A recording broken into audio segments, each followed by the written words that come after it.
Hey guys, Ray from Lovey RV and Boat.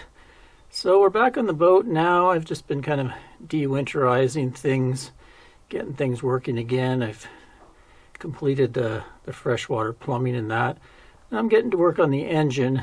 And one project I had for this year is to replace this raw seawater pump right here. Now you can see where it comes from the ocean through that strainer in this hose, and then goes through here, and it gets pumped through the cooling system. There's heat exchangers, oil cooling, that sort of thing. Anyway, when we ordered a bunch of spare parts for this boat, I decided to order the upgraded pump. So I didn't know really what the history of this pump was, and this is the original type of pump. The newer pump is much simpler and eliminates some issues that happen. I guess there's some gaskets and stuff and things that go wrong in here, and you can start leaking water right here. Things wear out in there. There is a pump rebuild kit. I think it goes for around $80, $100 or something. You can take this pump apart and rebuild it. But we bit the bullet and got the new pump. I think it was around $500. But it should be a little more reliable and less maintenance down the road. So it just basically unbolts from the engine here. There's four bolts there that'll pull it off, and there's some reworking of the hosing here to do. So I'm going to do that before I fire it up. I'm going to be firing the engine up and sucking some water through, blasting the antifreeze out, and also checking to make sure the engine is able to run well again before we put the boat in the water. So let me give you a look at the new pump. So here's the new one. Behind that plate is a impeller. Water goes in, water goes out, and this is the big gear that fits in and is driven by the engine. So a lot shorter of a pump. And because of that, this kit includes a piece of hose to extend that one hose that needs to be extended. They also include this little pin, and reading the notes here, it says, over the years we found one of the very susceptible places of oil leak on the Lehman engine is from the mounting surface of the raw water pump. The industrial Ford-based engine we provide is used for many applications other than marine. For this reason, Ford has provided a pressurized oil source to the opening where we drive our raw water pump. This provides a flow of hot pressure oil to the area of the mounting gasket. For our fix to the problem is to plug the hole with a tapered pin, making a dead end street for the oil flow. The oil leak is prevented. So that's good, because like I said, I was getting a bit of an oil leak every time we ran the engine and get a little bit of oil beneath there. So it came with a gasket already on it, and it says to use some Permatex number 2 sealant on it, and also on the plug right there. So this is a service bulletin from American Diesel Corp, where we ordered all our parts. They're one of the big providers of parts for this Ford Lehman engine. So when we got the boat, I ordered a gasket kit and a hose kit.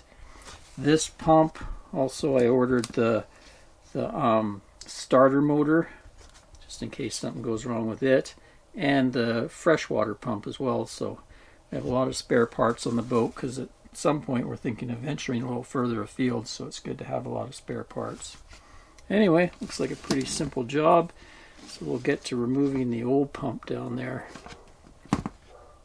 Okay, everything came out super easy. See the hole there? There was 3 things to undo over here. A couple bolts and a nut, and they were 9/16. Handy little ratchet wrench. I was able to get at each of them very easily. And then this just came out very, very easy as well, to take the hose off first, and it just backed right out. Here's the old gasket. Looks in pretty good shape.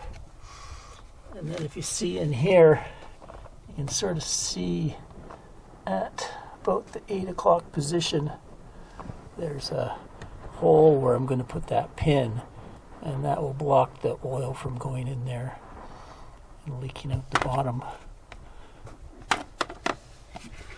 But next thing I got to do is get these elbows off, because you reuse the elbows. The new pump doesn't come with elbows, so I have to get those out of there carefully. Don't hurt them. Then I can install the new pump. Also clean up all the surfaces. But looks like that's going to be pretty easy here. Doesn't look like they really used any of that Permatex number 2 like it says to use, so I'm going to follow the instructions that I got from American Diesel Corp.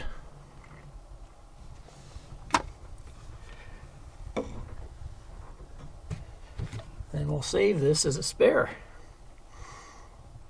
Managed to get the elbows off. Use this stuff called S2S Ship to Shore PLID thin film. So this little can cost me, I think, $30 or $35, but my brother-in-law recommended it. He used to work on boats a lot, and said this is the stuff they would use. So I just sprayed it and let it kind of penetrate in there, and sure enough, they came apart pretty easily. Looks like maybe they've done something to replace the elbow in the past, because it came out as 2 pieces and it was threaded in, so kind of grabbed it in the middle with the pliers to get it out. Hopefully that I won't have to go that far when I install the new one. It won't go in that deep, so it won't affect the installation.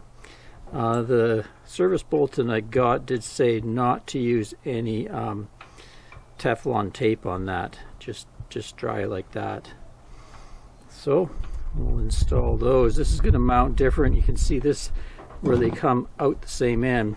On this one it'll be mounted like that, and the seawater will come in below and be pumped out above. A little bit different orientation.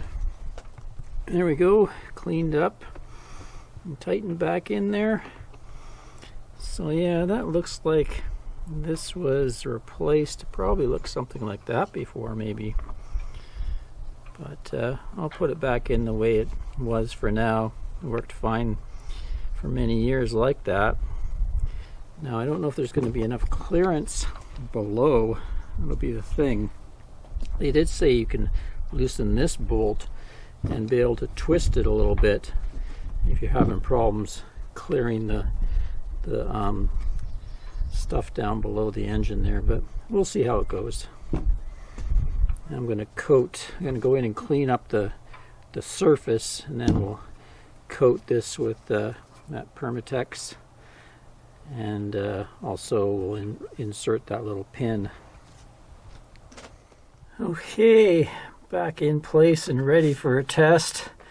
This new line fits just about perfect there, and this thing slid in there pretty easily.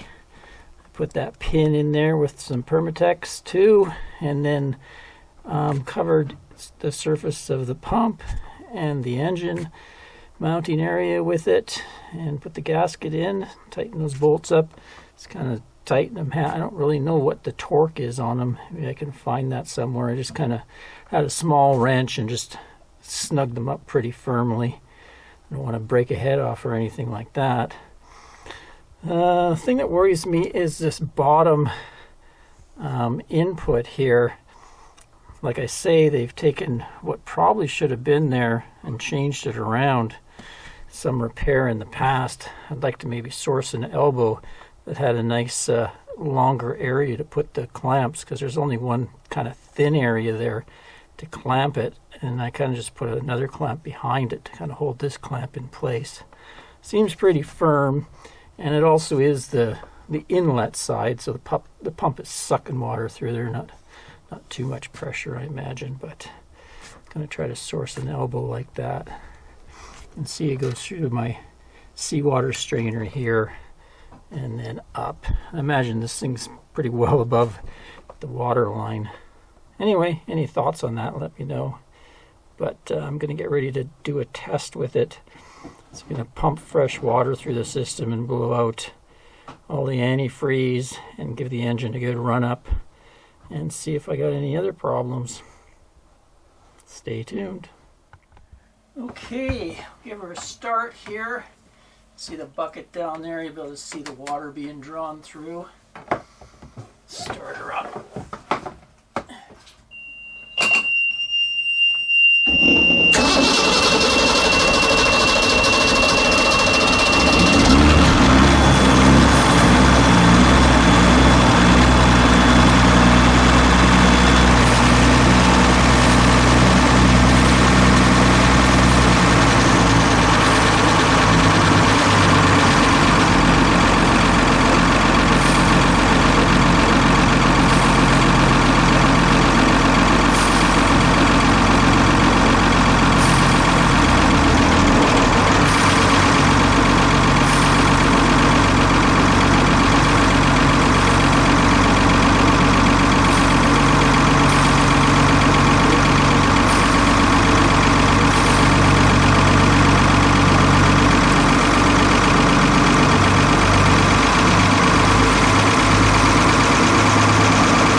Our engine started fine. Yesterday I had to crank it for about a minute before it would catch, and then it fired fine. Tried it a couple times and then tried it again today. That's what you saw in the video. And seems to be pushing a good amount of water through there. So everything seems to be plumbed correctly. The only thing I'm worried about is this elbow down here. Like I said, it's been in the boat probably for years, but I don't like clamping it just to that flange. So I'm going to try to find myself a bronze elbow. Got to go from a 1 inch, and then this hose, I think I'll need an 1.5 inches, and get a nice, maybe barbed piece that I can put 2 hose clamps on there properly. If anybody knows of good places to order that type of stuff, let me know. Kind of scouring the internet right now to try to figure out where I can get that piece. If I find the piece, it should be pretty easy to change. Just have to undo this one and put in the new one and then route my hosing. But anyway, pumps in and seems to be working.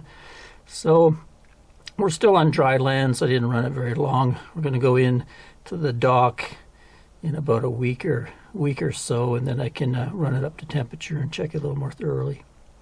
Till next time, Ray from Love You RV and Boat. Cheers, everyone.